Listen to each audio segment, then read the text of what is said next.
everyone that's tuning in. My name's Elisa Ellis. Hi, I'm Crystal Swayze. Hi, I'm Jenni White. And I'm Renee Brady. Anyways, we just wanted to talk with Jenni White from ROPE, which is Restore Oklahoma Public Education, a little bit about her research into data collection. Crystal Swayze was on Glenn Beck last week, and he asked a lot of questions about the data collection. So we wanted to make sure that we could get some more information out about that aspect. So Jenni, can you explain a little bit to the viewers what the SLDS is? Tell what the acronym means and what they need to know. Okay, short for State Longitudinal Database.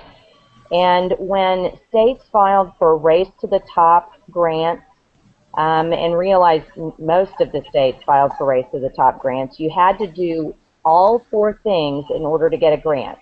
And in the grant, they asked you to do 4 things. They asked you to have Common Core state standards. They asked you to have a state longitudinal database. They asked you to turn around low-performing schools, and they asked for teacher-leader effectiveness, you know, teacher training and development. Mm-hmm. And so that's where the state longitudinal database came from original, or just this last round. But, you know, it's weird. When you go all the way back to the 1964, the very first Elementary and Secondary Education Act, that Lyndon Baines Johnson wrote, the one that's 34 pages as opposed to our 3,400 pages now. Yes, exactly. Yeah. When you go back to that one, it even talks about a longitudinal database or a database back then, and that was 1964. Wow. So Jenni, just so all of our viewers understand it, the State Longitudinal Database System, which we call SLDS, is in every single state right now. Even if they didn't adopt the Common Core, like Virginia, Texas, Alaska, they still have this longitudinal database. Can you tell us what it does? Well, the State Longitudinal Database is supposed to capture educational data. Now, I'm using my air quotes. Educational data for children in pre-K through the workforce. So it originally started out in kindergarten, and then they were supposed to capture data until they were 18. And now it goes all the way to pre-K, and they want to capture student data all the way from pre-K all the way through the workforce and report back workforce information to employment commissions in the different states. Wow. I think I missed a part of the question. Well, that's good. Well, can I just ask an add-on question to that? So, yes. To us, it's obvious, to those of us that have been studying it, that this is very invasive, and it really bothers us because parental consent is being ignored. But to many people, this looks like a great thing. Can you tell us, be the devil's advocate, and tell us why people are even putting up with this? What sounds so good about it?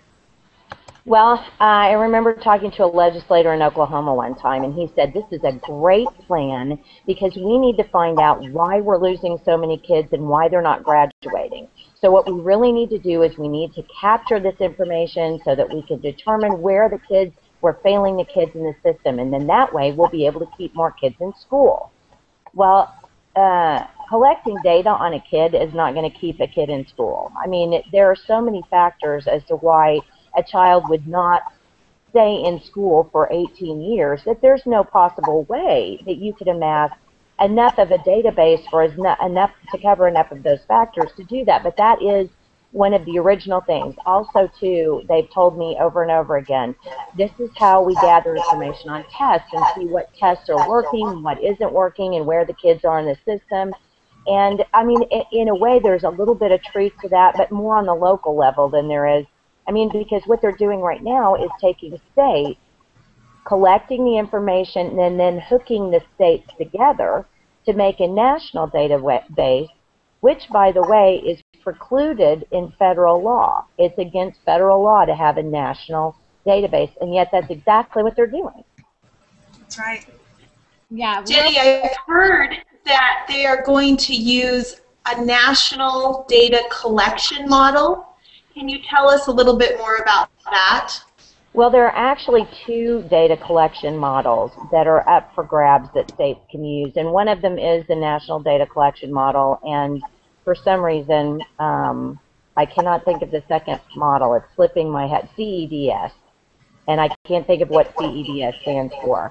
But both of those are the models that they're using right now. And they have very invasive, not as bad as they used to, because I have screenshots of the NADM data model when they had things like blood type, eye color, hair color, voting status, and they don't have those readily available anymore now that we've made such a stink about it. But they still have things on the CEDS model, that's stuff like dental prosthetics.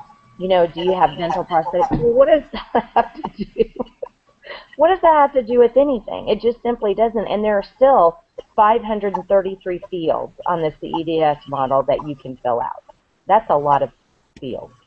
The other day on Glenn Beck, Crystal mentioned bus stop times. Is that on there now? You said they've taken off some points, some of the data collection. No, they still had They had voter status, which I was kind of surprised at. They still had voter status. They still had bus stop, bus stops and bus stop times. And I can't think of it. It was kind of shocking to me that they had erased. I was so glad I had screenshots of all of those, which I did. I kept tons of them. Did they have like income and yes. Political affiliation, religious affiliation? Yes. And mother's maiden name, things that wouldn't seem at all to have to do with making children do better in school, right? Just private invasive information. Well, I can't even consider how a mother's maiden name must factor into a child's ability to learn. So yeah, it's really all nonsense. I mean, it's just, and then I keep forgetting to put this picture up on the screen when I talk to you guys, but I don't know if you guys have seen the flow chart that we did of the Race to the Top model. And we did this flow chart where we put all of the 4 elements together on the one flow chart. And then we color-coded it. Red was money, blue was Common Core, yellow was teacher leader effectiveness, and then D, or the last one, was data.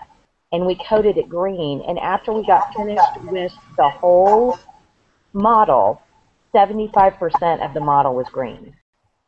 Wow. So this isn't about education reform. It's not about education reform at all. It's exactly like healthcare. Think about how much data they're collecting in the healthcare. Jenny, I have your slide, and I'm going to put it up on the screen in a second. Excellent. Because it's pretty shocking when you look at it and you think, oh my gosh, this isn't about ed at all. It's about data. Okay, someone asked a question while I pulled it. Yeah, and I know when we went to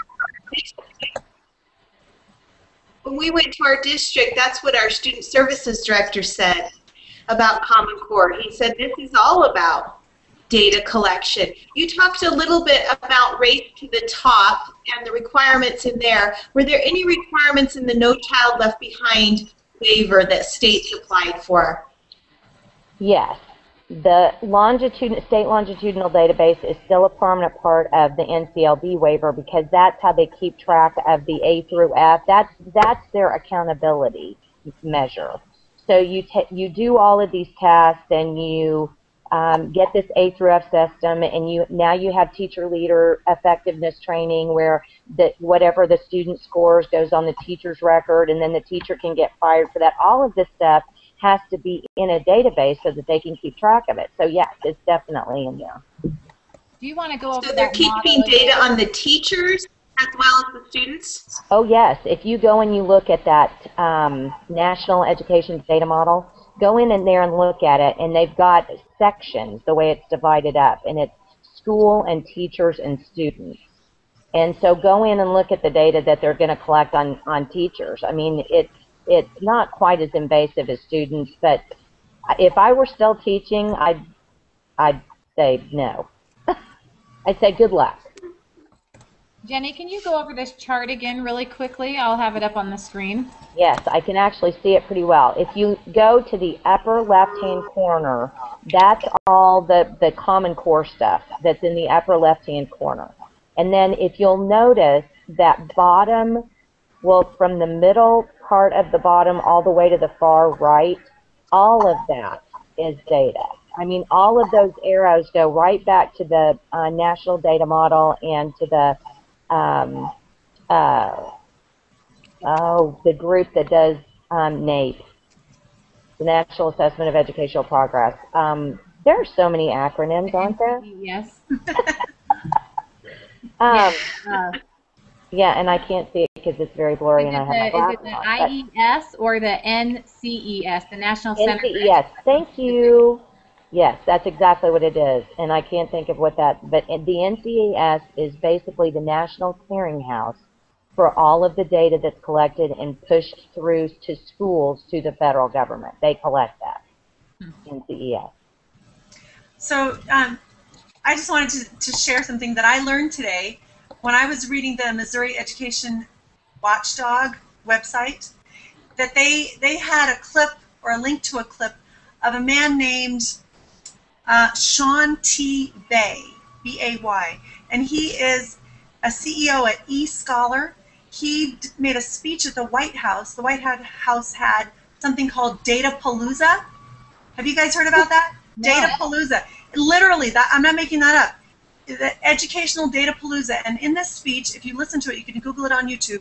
At 9 minutes and 5 seconds, it starts. He explains that Common Core is the glue. He uses the term glue that makes all this open data collection possible.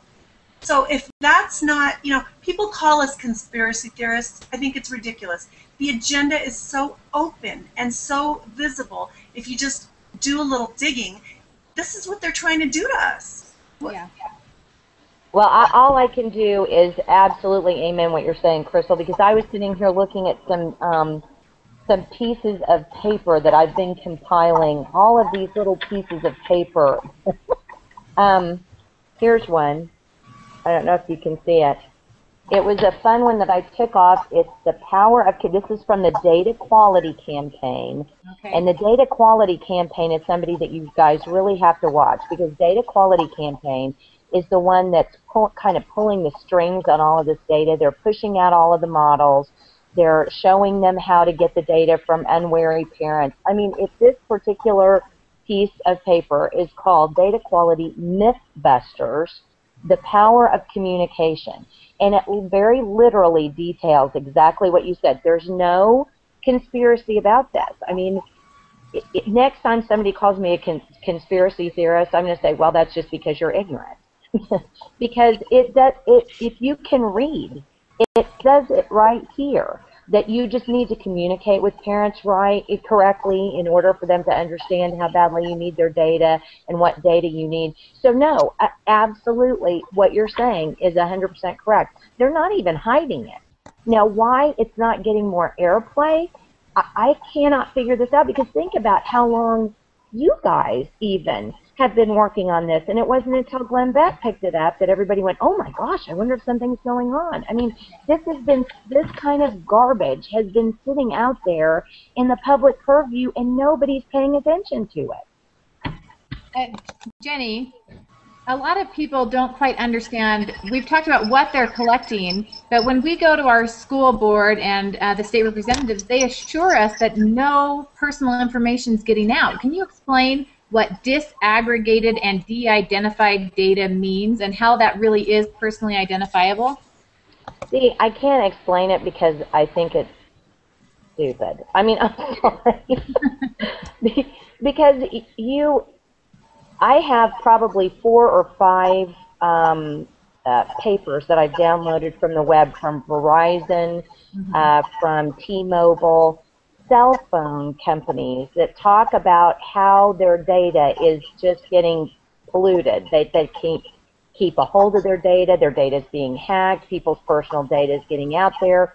Here's the number of data breaches they have. So every time I hear somebody say, oh, well, this is disaggregated data, which means that we take the name and we take the social security number, which they're not supposed to use, or whatever personally identifiable number that they use. They say they take the name off of this number, and that's disaggregating. Okay. So what moves forward then is the number, not the name, but the number associated with all the other stuff. Now, let me ask you this question. Have you ever heard anybody anywhere say you can take anything off of Facebook? Have you ever heard anybody say that? No. No, because you can't. Once that name is attached to that number, it doesn't matter how far they pull it off, it's still going to get pulled with it. And here's the worst part. Do you realize that they're talking right now, this whole InBloom thing that's going on? You guys are in touch with the InBloom, we right? know what it is, but our viewers don't. Please explain. Okay. The InBloom, the Gates Foundation is funding a lot of this data collection. And I want you to just stop for a second and think about how rational that is. If I run a computer company, I would love to have free data, because if I have free data, then I can put it in all of these models and develop these programs that are things that people are going to want to buy because I use their data to build the model. Do you see how that works? Okay, so this InBloom thing is a very large data collection organization that that the Gates Foundation is putting together, that is going to collect information from schools and then match how well they're doing with the Common Core state standards and a whole number of other things. I was reading about it today, and it is just frightening. Guess where they store all this information? In the cloud. Nice. In the cloud. Jenny, I'm looking at our event page, and we have some questions from some of the viewers. Oh, good. So I just realized I hadn't looked. Have you heard of the SHARP survey? No. Okay. Well, it's something that we have in the state of Utah that also goes by Communities That Care, and it's basically a survey that they say is anonymous, and they ask the kids questions about drug abuse and different things, but the questions are worded in a way that when I read it, they presume guilt. For instance, an example of a question is, when was the last time you thought about committing suicide? Last week, you know, a month ago, a year ago, never. But it makes the kids question, like, well, should I? Is everyone else doing that? Anyway, so I guess you don't know about that, but we'll send you what we have, and maybe you can help us understand that better, because they keep changing the name of it in the state of Utah. And well, actually, let me tell you, we have something, and we found out about schools using this in Oklahoma. It's an open-ended survey. It's a psychological survey. It's a type of psychological survey, and what they do is they say, I feel blah, and you put in there's a blank.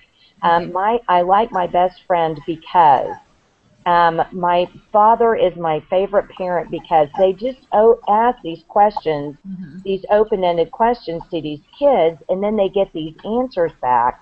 And we found in Oklahoma anyway that it's been put together. Do you guys have the 21st Century After Schools programs there in Utah? no, not yet. You might check into those, because those are evil.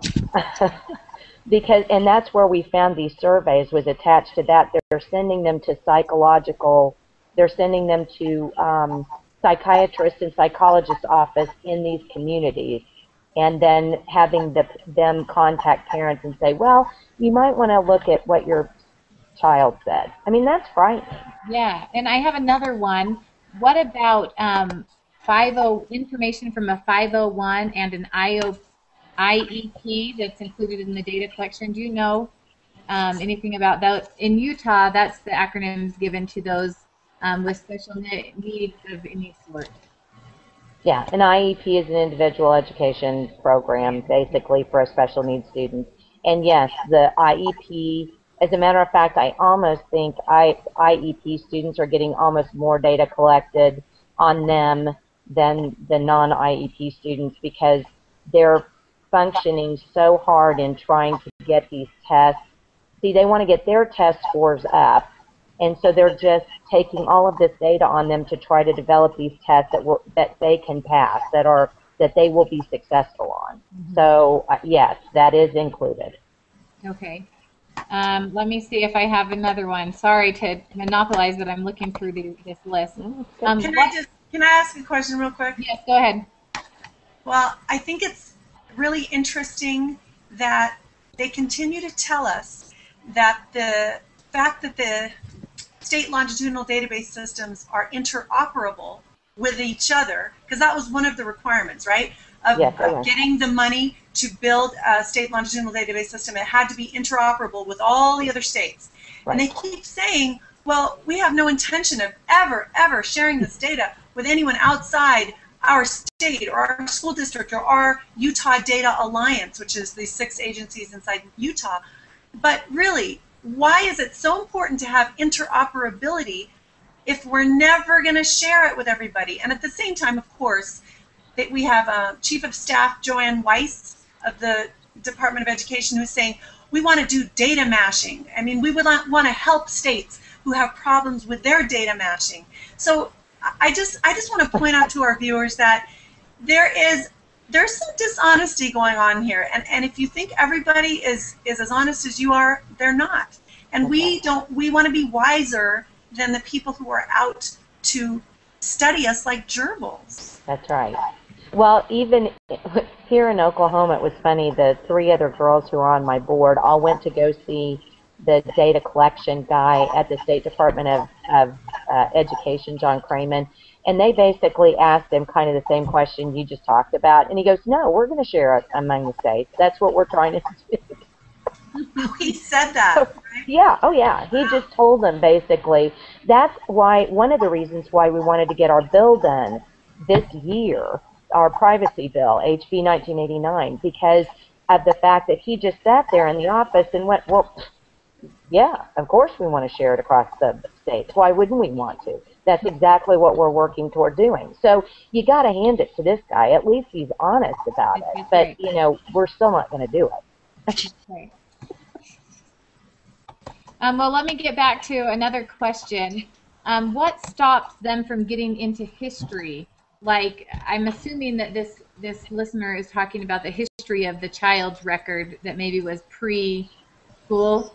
And also, this person's wanting to rally their friends and wants to know what the best information to read is to get more information quickly to them to, you know, is there anything that's just been simple data, you know, bullet points for people to really understand the main points to be concerned with? Yes, we have, if you can link to our Scribed account, we have just some fact sheets on some different things, and one of them is called What Oklahomans Need to Know About the P20 Council, because in just about every state of the union, you have some form of P20 Council, preschool to 20, and that's the group that arranges the state longitudinal database. So this is the group that is doing all the behind-the-scenes stuff. They're trying to pull everybody together that needs to be together on the state level, and you want to look for a P20 or something in your state is what you want to do. Yeah. And if you'll just go there and look, what do Oklahomans need to know about the P20 Council? It's just all written out there, and I think it's pretty easy, just in bulleted points, for people to go, oh, ew. Yeah, we have a P20W in Utah. Yes, and you know what the W's for, right? Yes. Workforce. Yes. And it goes right along. I don't know if the viewers follow some of the president's speeches or Secretary Arne Duncan's, but he has said many times that this is the president's cradle to career agenda. And so it only makes sense that they would be really pushing data collection if that's the intention. I have one more question before, and we'll see if these other ladies have one. Does this data collection have anything to do with the census coming by again? They came by, this viewer says, asking questions about employment, etc. Do you know? I have no idea. Okay. But I would not put it past them. Just don't tell them anything. That's right. Crystal, do you have any other questions for Jenni? Well, I just have, it's more of a comment that I would like her to comment on. And that is, I saw today the number 25 billion was the number of dollars that our president plans to spend on early childhood education. And I'm assuming that that includes collecting data on these babies, yes, these preschoolers. What do you have to say about early childhood education data collection? There are so many things that run through my head because all I want to do is just scream socialism. Because there are no reasons at all why there should be any children in preschool anywhere. I mean, they should be at churches, they should be with family members. There's no reason for this. And what we've done in America is just bred out. Well, I mean, think about it. Parents have come to the point now where they think of school as a babysitter. I mean, they're just like, well, kids go to school. They get up every day and just assume kids go to school. We're going to go to school. I mean, nobody even thinks about it. So they've completely bred this idea out of us that we're even good enough to educate our own kids, number one, right? So now they keep telling us, well, you're not even good enough to do it when they're babies. You need to get them into a program so that some other education person who knows better can raise your baby for you. That is the most, why parents aren't going, that's insane. I talked to a girl the other day, and she's a precious girl, and she's got this precious little boy who's like 4. And I said, why do you have him in pre-K? Because she doesn't work. And she said, well, they keep telling me that he needs to know this stuff. And, you know, I just don't know what I would do with him at home. I'm not sure if I could do it. And I was just on it. Get him out of pre-K. He needs to be at home with you. So it's absolutely, it's socialism. I mean, you guys can call me hysterical. I mean, I know that people will look at it and call me hysterical. But you have to understand history, and you have to go back and read history before you, here's the thing, before you call me hysterical, you go back and read history and then tell me I'm hysterical. And not only history, but, sorry, did I just cut someone off? Oh, well, I was going to say not only history, but also academic empirical data, because the president and others just spout stuff, and we all say, oh, that must be true. But it's not true. Yeah. The empirical data shows, there's studies out of Sweden, Canada, lots of places that show kids are healthier emotionally, socially, mentally, and in the long run, academically, if you keep them home until they're way older, like 7 years old, is what some of the data is saying. So, anyway, yeah. Well, but get this. Even the government's own study on Head Start, the last 2 times they've released it, and the time before this last one, it took them 10 years to release the study. Both of the studies show that there's no substantive lasting educational residue at all left after 3rd grade. So why do we keep giving them money? But see, that's it. It's about money. It's about giving money to these private places and these private daycare places so they can have these great big cool places, pull people in and take the kids' data. It's scary. Well, and I think parents need to understand their rights. What rights do parents hold? I know each state has different privacy laws. In the state of Utah, they're continually they, meaning the educational establishment, continually is going against our Utah privacy law. In a district next to ours, several times this year, they have violated state law because we have a law that says that parents have to opt out of data collection that is like a survey type. And the school, through a partnership with the University of Utah up here, they keep offering the kids like iTunes cards to collect their DNA samples. And more recently, they were giving them, I don't remember what they gave them, but they had them wear bracelets. Yeah. And it's all for a study about germs. But they're measuring the proximity to other students and all these things that are very invasive. And they're giving these to high school students, these forms. And I have high schoolers. And I don't see papers coming home from school with them. At that age, especially if someone's offering them an incentive, they're not going to bring this form to their parents to fill out. And it says that that they will if they don't see the form back, they will assume that means you're okay with it. But that violates Utah state law.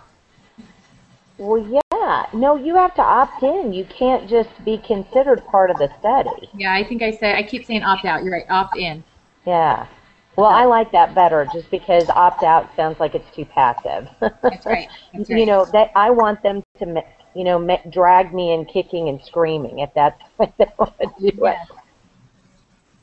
Anyway, it's and parents, I think we just need to feel like we have more power. I was a parent that really let authority figures tell me what to do with my kids, and I think I have 7 kids, and even with the doctor's office, I think I was on like baby number 3 or 4 before I realized, like, hey, I'm paying the bill. So if I don't want these things done, I have the say, and it's the same thing that carries on in the educational system. Parents across the country are opting their kids out of the excessive testing. And it's time that parents start taking a stand and taking back the rights to how we want our kids educated. Do we really think that it's necessary to collect all this information on our kids, to study them as lab rats?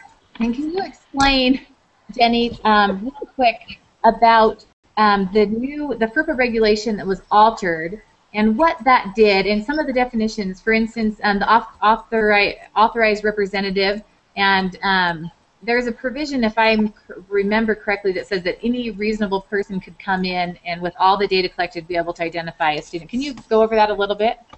Yes, and that's I think the thing that we're really fighting here, and anybody who's listening, I really, really, really want you to take this fight to your state, because even the representative that authored our large amendment on our bill that really, you know, clamped down on the privacy issue does not understand that FERPA really is a lost cause. You can't refer to FERPA, you can't rely on FERPA, you just simply can't. And the reason why is when Arnie Duncan, and this is the most disgusting thing I've ever heard, honestly. Real quick, what is FERPA for those that don't understand that acronym? Okay, Federal Education Rights and Privacy Act. And it's what the federal version. Federal. Exactly. It's not just a state, it's the overarching federal, and it used to be a really good law until Arnie Duncan wanted this national database, and he comes up and he says, hey, it has a chilling effect on our database for us to follow FERPA. Somebody should have right then gone, impeach him, get him out, this is crazy. So what they did was the Federal Registry actually, they opened the registry up and allowed comments, but apparently it didn't matter how many comments were against the changes. And what they did was, instead of really gutting the whole Privacy Act, they did a much worse thing. And what they did was, instead of saying that only teachers, only principals, only state superintendents could have access to this child's data, they basically said, opened the category up and said anybody who is in education can view the data. So the thing that was most alarming to me was we actually read a document from our own P20 Council here in Oklahoma where they talked about bringing in the Department of Corrections. And we got really freaked out about it. We were like, why do we need to share kids' data with the Department of Corrections? Well, don't forget that schools are collecting behavioral data on kids because they want to find out what they're doing in schools and why they're dropping out. Is it the behavioral data? And then they're sharing, like if the child literally does get arrested and goes to juvenile hall, well, they pull that information in. And here's how they do it. In Oklahoma anyway, and I would imagine most places, state prisons have to have an educational facility because, I mean, taxpayers are paying for them in there. I mean, we want them to come out hopefully a little smarter than they went in there. So we have an educational program in a prison. Just by nature of the fact that this prison has an educational program to educate prisoners makes anybody there in the program able to access data and take student data and use it and share the data from the Department of Corrections. And I think that's my most horrifying example, but it's the same way with DHS. Department of Human Services, not Department of Homeland Security. Department of Human Services. They also have tutors, you know, that go and take care of long-term illnesses and some other issues. So then DHS can also share data and look at these databases. And that's just crazy to me. Because DHS doesn't always have our agenda at heart. That's right. I know. Can I add something to what Jenny just said? Yes, Yes. absolutely. Well, I've been looking really carefully at the language that they used in those alterations to the FERPA, and the words that they use. For example, they say a contractor or a school volunteer can be considered an authorized representative if they want it to be an authorized representative. And another way they do the same thing is when they say they redefine the word educational agency. Yes, So that's educational agency is included but not limited to. Then they list all this stuff like Department of Workforce Services, secondary ed, elementary ed, but it's including but not limited to. So basically an educational agency, like you just brought up, can be a prison, it can be a medical facility, it can be anything because it's not limited. That's Well, right. and another thing to point out is the way I read it was it doesn't say educational studies. It says studies on behalf of schools. Well, that could be their lunches. That could be the dentists that are coming into schools around the country. So many things. Real quick, we only have a couple more minutes left. I had a question last week. I gave a presentation, and do you know anything about if HIPAA, which is the Health Privacy Protection Act, and how that is not protecting students when it's in a school setting? Yes, I actually do. And I want you guys to be very aware of this. The Obama administration is giving schools grants to get clinics into public schools. Okay? So here's the name of the thing. grant? No, I do not. Okay. I'd have to go back and look through my files. That's fine. They're giving, you can apply for this grant and you can get a clinic in your school. Well, now get this. HIPAA, which is the Rights and Privacy Act for medical records, if you have a clinic in a school, FERPA actually exceeds the boundaries of HIPAA. So if you are treated in a public school, and let's say it's a high school and some girl wants to go get an abortion, for example, okay, that goes on her school record because HIPAA will not cover her in a school because it's covered by FERPA, and they've gutted all of these FERPA things. So get a load of that. And it just hit me when we were talking about this and we found out about this, that FERPA supersedes HIPAA in a public school. Why wouldn't the Obama administration want to give money to schools to get clinics in there? Yes. Holy cow, that is a gold mine of data right there when they know that they can't, that there's no way that kids can be safe and private. Yeah, and the part that's really concerning is the longitudinal aspect of that. This will follow them, and in the state of Utah, through the workforce. It absolutely will. And you know what? And also, since there's no parental consent that's required anymore in the federal FERPA, I learned from the lead lawyer, Kalia Barnes, who is suing the Department of Education over the FERPA changes, the Electronic Privacy Information Center lawyer. Yes. She said that, oh gosh, I'm not going to be able to remember now because my brain is fried. Oh, I hate it when I do that. It was so important and it like flew out of my head. Well, okay. We'll put it up on there. We'll add it to our post later, but it's gone. Darn it.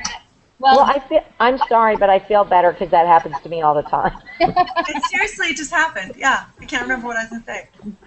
Good thing that wasn't on air last week in Glenn Beck's show.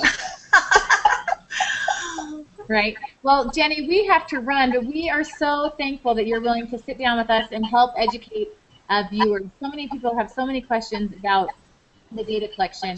And as we go around talking to parents around the state, the data collection really is very concerning to them. Yeah. So thank you, and we'll put Thank you, Jenny. on this. Thank you, guys. It's always good to talk to you, and you guys are doing such a great job. So you know more than me. Oh, yeah, right. Thank you so much. Take care, ladies. What did you learn when you spoke with the Electronic Privacy Information Center? Kalia Barnes is the lead lawyer on the case. The Electronic Privacy Information Center is suing the Department of Education for making changes to privacy law. FERPA stands for Family Education Privacy Act. And she told me something really interesting that a lot of people don't realize about these alterations. It's not just children, it's not just students who are affected by this. When the Department of Education loosened the parental consent law, this affects adults. Because if an adult has ever attended a university that accepted federal funding, ever, it could have been years and years and years and years and years ago, without their consent, someone can watch their data. And I think that's unbelievable.